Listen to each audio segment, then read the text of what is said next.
ስሚ፣ ይሄ ቪዲዮ ላንቺ ነው። አልጋ ላይ ተኝተሽ እንቅልፍ እምቢ ብሎሽ አይምሮሽ በሀሳብ ሲንከራተት አድሮ ያውቃል አይደል? ወይም ያለ ምንም ምክንያት ድካምና ብስጭት ተሰምቶሽ ያውቃል? ይሄ ቪዲዮ ላንቺ ነው።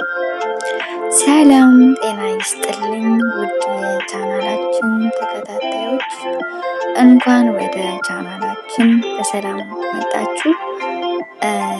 በዛሬው ፈጣን እና እጅግ ስራ በሚበዛበት ዓለም ውስጥ የአእምሯችን በቀን ውስጥ በብዙ ሺህ የሚቆጠሩ መረጃዎችን እና ሀሳቦች፣ ጭንቀቶችን ያስተናግዳል ማለት ነው።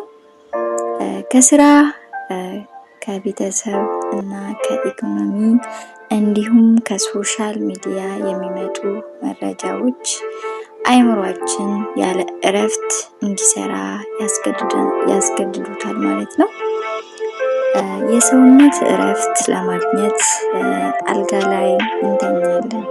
ነገር ግን አልጋ ላይ ተኝተንም የአእምሯችን ሀሳብ ስንከራተት አያድርም እና በዛሬ ቪዲዮዎች ስለ አእምሯዊ እረፍት፣ አእምሯችን ድካም ውስጥ መሆኑን የሚያሳዩ መልእክቶች እና የአእምሯችን እንዴት ማሳረፍ እንደምንችል ደረጃ በደረጃ እንነጋገራለን።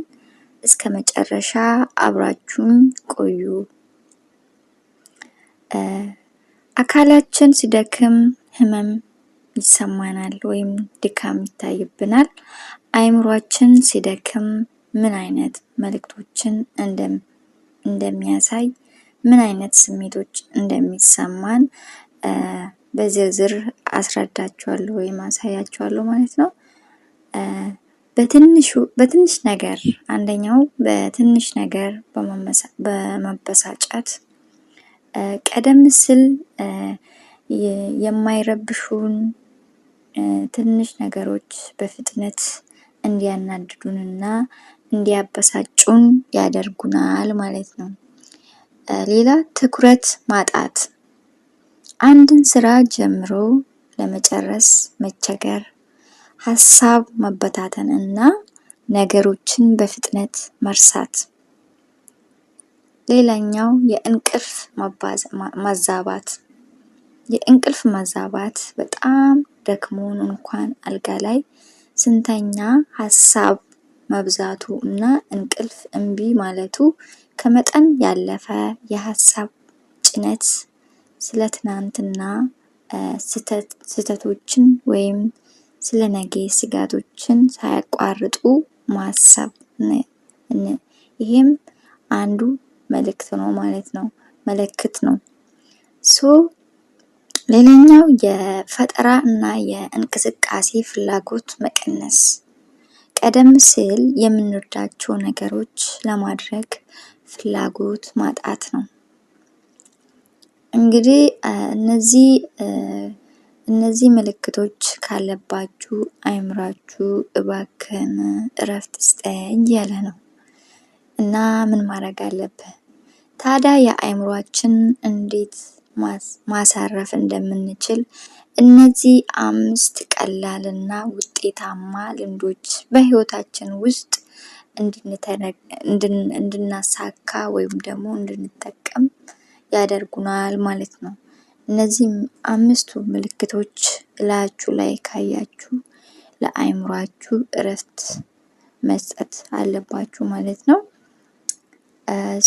በየቀኑ የምንመለከታቸው የሶሻል ሚዲያ ዜናዎችን፣ ቪዲዮዎች እና መልእክቶች አእምሯችን በከፍተኛ ሁኔታ ያደክማሉ ማለት ነው። ስለዚህ በቀን ውስጥ ቢያንስ 1 ሰዓት ስልካችን ሙሉ በሙሉ አጥፍተን ብናስቀምጥ፣ በተለይም ከመተኛታችን 30 ደቂቃ በፊት ስልክ አለመመልከት፣ ከመተኛታችን በፊት ከ30 ደቂቃ በፊት ስልክ አለመመልከት የአእምሮ እረፍትን በእጅጉ ይጨምራል ማለት ነው። ሁለተኛው ጥልቅ ትንፋሽና አእምሯችን በሀሳብ ሲወጠር ወደ አሁኑ ቅጽበት ለመመለስ ጥልቅ ትንፋሽ መውሰድ ጥልቅ መፍትሄ ነው። ለ5 ደቂቃ ያህል ቀስ ብላችሁ በአፍንጫችሁ አየር ወደ ውስጥ ማስገባት ማለት ነው። እንደዛ ከዛ ቼክ እያደረኩ ነው የምነግራችሁ በነገራችን ላይ ዝም ብዬ አይደለም።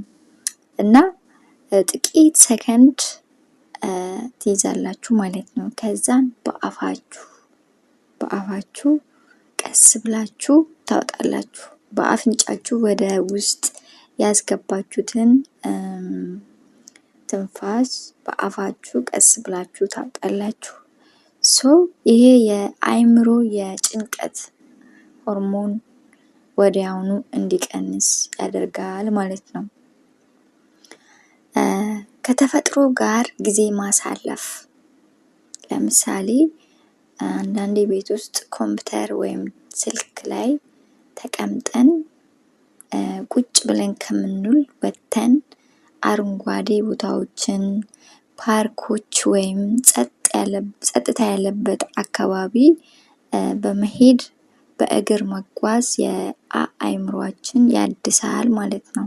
ተፈጥሮ የአእምሮ ተፈጥሮ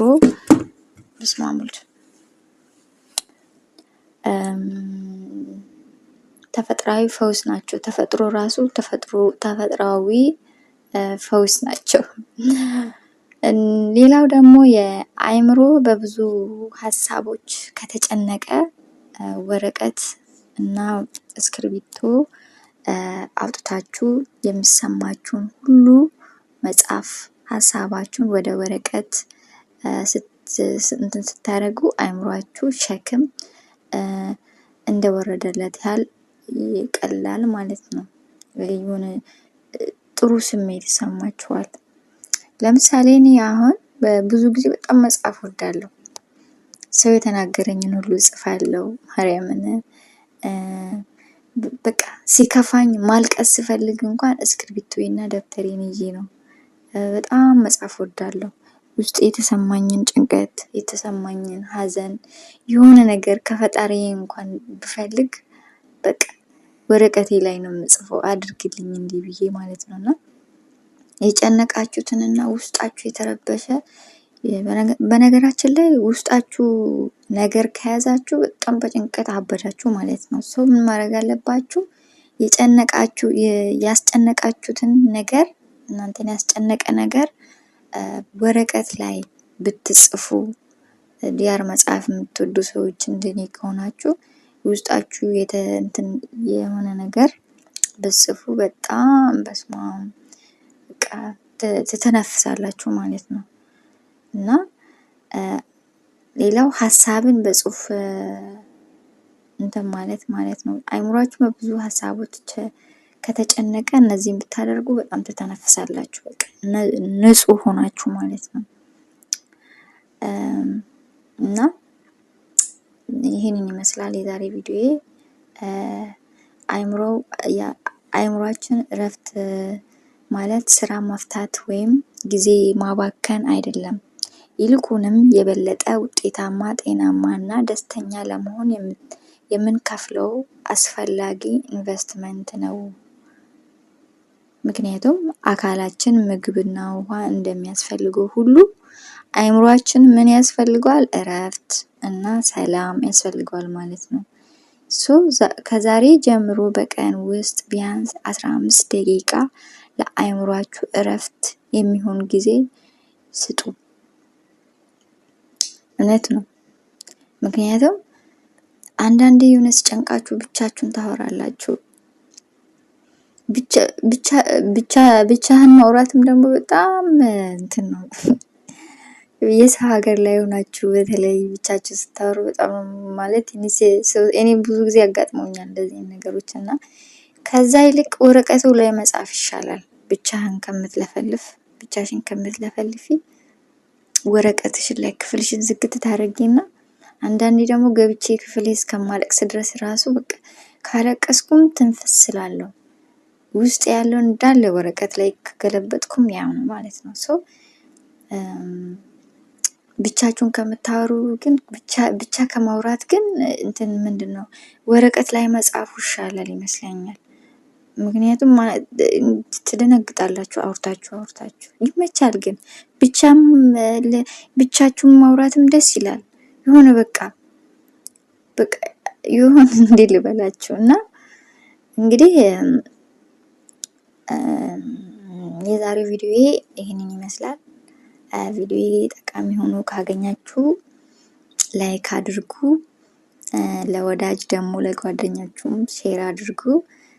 አዳዲስና ጠቃሚ መረጃዎች እንዲደርሳችሁ ከፈለጋችሁ ደግሞ ሰብስክራይብ አድርጉ፣ አበረታቱኝ። ከዚህ በበለጠ በተለየ ቪዲዮ በተሻለ ወይ ደግሞ ስለዚህ እንደዚህ አይነት ቪዲዮ አቅርብልኝ የምትሉኝ ካላችሁ ኮሜንት ላይ ጻፉልኝ። በቀጣይ ቪዲዮ እስከምንገናኝ ጤናና ሰላም ለእናንተ ይሁን። አመሰግናለሁ። ባይ ባይ።